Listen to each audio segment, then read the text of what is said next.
Hello everybody, c'est l'heure de Hey Lundi Party, la vidéo de la semaine où je vous parle de mes lectures passées, présentes et futures. Si mon appareil veut bien marcher. Oui, parce qu'il n'avait pas envie. Bref. Désolée pour la lumière si elle est pas bonne, mais donc comme je vous l'ai dit sur ma page Facebook, l'appareil a voulu coopérer. Bref. Donc voilà, je vais vous présenter ce que j'ai. J'ai pas énormément de choses à vous montrer, donc on va essayer de faire ça rapidement parce que je suis fatiguée. Donc par avance, je m'excuse si mes avis sont encore moins bien que d'habitude, si mon accent marseillais sort, mais celui-là, I am dead. Voilà, pour la faire simple. Alors donc, je vais vous présenter l'unique manga que j'ai lu cette semaine parce que même si j'ai honte de pas vous montrer de manga en ce moment, j'ai pas envie de vous montrer des mangas pour vous donner des avis bidons, donc je préfère ne pas en lire, ne pas vous donner d'avis trop méchants, plutôt que de vraiment casser des séries qui pourraient être sympas. Bref, donc le seul manga que j'ai lu cette semaine, c'est le Je ne suis pas un ange, le tome 3 par Ayazawa, édité chez Delcourt dans la collection Akata, ce qui fait beaucoup d'informations à retenir. Voilà, je continue la série parce que, en fait, je me suis forcée à le lire entre hier et ce matin parce qu'il faut que je le rende demain à la bibliothèque, donc il est temps, hein, voilà. Alors, qu'est-ce que je peux vous en dire? Puis là, j'ai perdu toute ma motivation là. Alors, du fait de devoir refaire la vidéo, ce que je ne vous ai pas dit en lisant le tome 1 et le tome 2, pas parce que j'avais pas envie de vous le dire, mais juste parce que j'ai zappé. C'est sympa comme série, je ne nie pas. Seulement, il y a quand même des longueurs. Vous avez des moments très bien, mais des moments où, pour ma part, je cherche des... Ouais, bon, quand est-ce qu'il se passe quelque chose? Parce que là, voilà, je vais me crever l'œil. Voilà, donc pas trop convaincue. Le fait que ce soit une ancienne série d'Ayazawa, il y a des similitudes avec ces nouvelles séries. Donc ce n'est pas la faute de celle-ci, je vous l'accorde. Mais donc, le rythme mélodramatique avec les histoires de lycéens et tout, là ça commence à me... Hein, bien. Donc oui, c'est sympa. Donc vous vous doutez bien que je ne me jetterai pas sur le 4 avec empressement pour le lire, vu que c'est le dernier tome de la série, mais je le lirai. Donc voilà, les dessins sont toujours aussi sympas. Regarde. Seulement... Ouais, j'ai pas envie de lire des mangas en ce moment, alors j'essaye de pas trop en lire pour pas les descendre inutilement. Donc voilà, bref. J'avais pas envie, faut pas que j'en dise. Voilà, et c'est tout ce qui est partie graphique. Alors, on va attaquer donc tout ce qui est roman. Alors, la semaine dernière, je vous laissais avec la liste de Siobian Viviane, édité chez Nathan. Je me rends compte que je vais avoir du mal à dire un truc aussi inspiré que tout à l'heure. En fait, tout à l'heure, j'étais au top. Hein. Donc, c'est un livre qui traite, qui est très superficiel, qui traite de la beauté, les relations au lycée, tout. Mais ce n'est pas l'aspect superficiel qui m'a tant dérangé parce que j'ai déjà lu du chick lit en appréciant, sachant que c'était bien superficiel. Mais je trouve que ce livre, concrètement, j'ai pas envie d'être méchante comme ça, mais je trouve qu'il sert à rien, en fait. Parce que je l'ai lu en lecture commune avec mon amie Lilou, et elle aussi, elle a trouvé qu'il n'y a pas de fin. Moi, je trouve que les personnages ne sont pas assez construits. En fait, donc vous avez 8 filles qui sont sur la liste, donc soit les plus belles, soit les plus moches. Et il y a des personnalités qui pourraient être super intéressantes. Vous avez l'anorexique, vous avez l'artiste, enfin pas refoulé, mais... Enfin, refoulé par les autres, en tout cas. Vous avez la fille qui a toujours eu l'école à la maison et qui découvre une vraie école. Enfin, vous avez vraiment des personnalités qui pourraient être vachement intéressantes si elles étaient creusées, si elles étaient profondes. Et là, c'est pas du tout le cas. Donc, vous lisez, vous attendez à ce qu'il se passe quelque chose, une certaine intrigue, un développement de personnage ou quoi, mais il se passe rien. Donc j'ai perdu mon temps, voilà. Et en fait, maintenant, j'ai un peu peur parce que j'ai adoré une série de Jenny Han. D'ailleurs, si je suis intelligente, je vous mettrai un lien quelque part pour vous montrer ce que j'avais pensé de sa série sur l'été que j'avais adoré. Et en fait, maintenant, j'ai envie de me faire tous les livres de Jenny Han qui sont sortis, et notamment l'autre série qui est sortie en France de cet auteur que j'adore est en partenariat avec Sioban Viviane, avec un thème assez similaire. Donc, dans les lycées, le tome 1 s'intitule Vengeance, donc c'est un peu genre à mon avis à la Pretty Little Liars, je ne sais pas, et bref, j'ai un peu peur à présent de me lancer dedans, donc on verra, mais j'espère que Jenny Han va donner du peps à tout ça et que je vais kiffer, tout comme la série de l'été. Et donc comme je le dis, je vous laisserai mon avis qui était très émouvant pour vous comme pour moi. Voilà. Voici. Et en fait le problème c'est que la liste a failli me mettre en panne livresque. Et ça m'énerve. Voilà. Donc heureusement je vous avais dit la semaine dernière que j'allais attaquer Divergent pour la sortie du film aussi. Et fort heureusement que ça a été Divergent parce que j'adore ce bouquin. Je l'ai lu qu'une fois. Je l'avais lu avant en 2011 quand il est sorti. Voilà pourquoi j'ai la vieille édition. Et donc je disais fort heureusement c'est Divergent que j'ai lu après la liste. Parce que même avec Divergent, j'ai eu un mauvais départ et j'arrivais pas à bouquiner. Et je trouve ça scandaleux parce que j'adore Divergent. C'est ma dystopie préférée.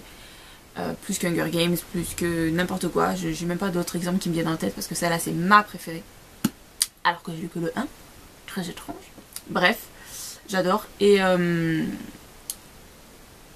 donc voilà, malgré le fait que j'ai failli être en panne livresque, ça ne m'a pas empêché d'apprécier le bouquin. J'adore ce livre et voilà. Et donc vous l'avez sûrement vu sur ma page Facebook pour ceux qui ont mis j'aime et je vous en remercie. J'ai vu le film samedi. Et même si l'intrigue, oui, ça suit pas mal, c'est fidèle. Même s'il y a des petits soucis au niveau de l'ordre chronologique, c'est pas non plus scandaleux, hein, n'est-ce pas? C'est assez fidèle. Mais le livre, il est tellement waouh, quoi, tellement... Je vais répéter ce que j'ai dit sur ma page, mais il est très oppressant, très violent. Et j'adore ça. Et en fait, vu qu'on est dans la tête de notre héroïne Triss, on ressent les choses comme elle les vit au quotidien. Et c'est plus prenant parce que quand elle est triste, on le sait. Quand elle est énervée, on le sait. On passe par plein d'émotions différentes. Quand elle est effrayée aussi. On passe par plein d'aspects différents de sa personnalité. Ce qui est vachement enrichissant, je trouve. Contrairement au personnage de là-dedans qui n'était pas du tout creusé. Voilà. On a un univers qui est super, super sympa à découvrir. Qui d'ailleurs dans le film a été trop édulcoré et je ne pense que ceux qui n'avaient jamais lu le livre n'ont pas du tout capté. Bref, voilà, et donc j'adore ce bouquin, je kiffe, et là donc en ce moment je suis en phase Divergent au taquet, voilà, pour être clair. Bref, et donc pour rester dans la critique du film, voilà, en fait ce que j'ai pas aimé aussi, c'est qu'ils ont trop voulu américaniser, guillemets imaginaires, la situation, parce qu'en fait l'univers comme je disais il est pas trop bien expliqué parce que déjà le film il dure plus de 2 heures, alors si en plus il avait fallu tout expliquer l'univers, mais les gars on était partis pour 3 et en fait il y a des trucs, par exemple un truc bête, Triss elle est pas du tout tactile, dans sa faction ils ne se touchent pas, et là dans le film ils étaient tous à se faire des câlins, à se toucher la main et tout, nanana. Des petites modifications qui m'ont embêté, genre la méchante qui parle à Triss pour devenir amie alors que dans le livre elle s'en fout de sa vie, ou que le grand frère on le fait passer pour le méchant alors qu'il l'est pas du tout. Enfin bon, je vais pas vous raconter tout le film, mais il y a plein de petites modifs comme ça qui ne m'ont pas plu, voilà, qui ne changent pas grandement l'histoire principale, le déroulement et tout, mais ça m'a gêné, voilà. Bref, j'adore Divergent, je n'attends qu'une chose, c'est de pouvoir me faire le 2 en lecture commune avec mon amie Tania de la page Facebook et de la chaîne YouTube Read, Listen, Feel, que je vous mettrai en barre d'infos, et mon amie Jane du blog Jablin Manga Co, que je vous mettrai en barre d'infos également, et j'espère que ce sera pour bientôt. Si c'était genre pour début mai, fin avril, ce serait juste top. Voilà. Alors donc comme je vous disais, je suis vraiment en grosse phase Divergent, non pas grâce au film. Et donc, il y a des novellas. Donc je me suis dit, fais-toi les novellas. Alors je me suis fait celle qui est censée se passer entre le 1 et le 2. Donc j'ai une couverture sur Livre Addict qui est différente de celle que j'ai sur ma liseuse. Mais je vais vous la montrer quand même si je la trouve moins jolie. Donc la novella s'appelle 3-4. Parce que donc 4, il s'appelle 4 en anglais. C'est 4. Normal, c'est la traduction de 4 en anglais. Voilà, qui existe que en nouvelle, donc en français celle-ci. Et elle n'apporte pas grand chose, clairement. Vous avez un entraînement dans le film, je ne fais pas de spoiler en disant ça, un entraînement qui se passe au couteau. Ben là vous avez le point de vue de 4 de cette scène. Tout petit, voilà, tranquillou bilou. Ensuite, à l'instant, pendant que donc l'appareil se recharger les batteries.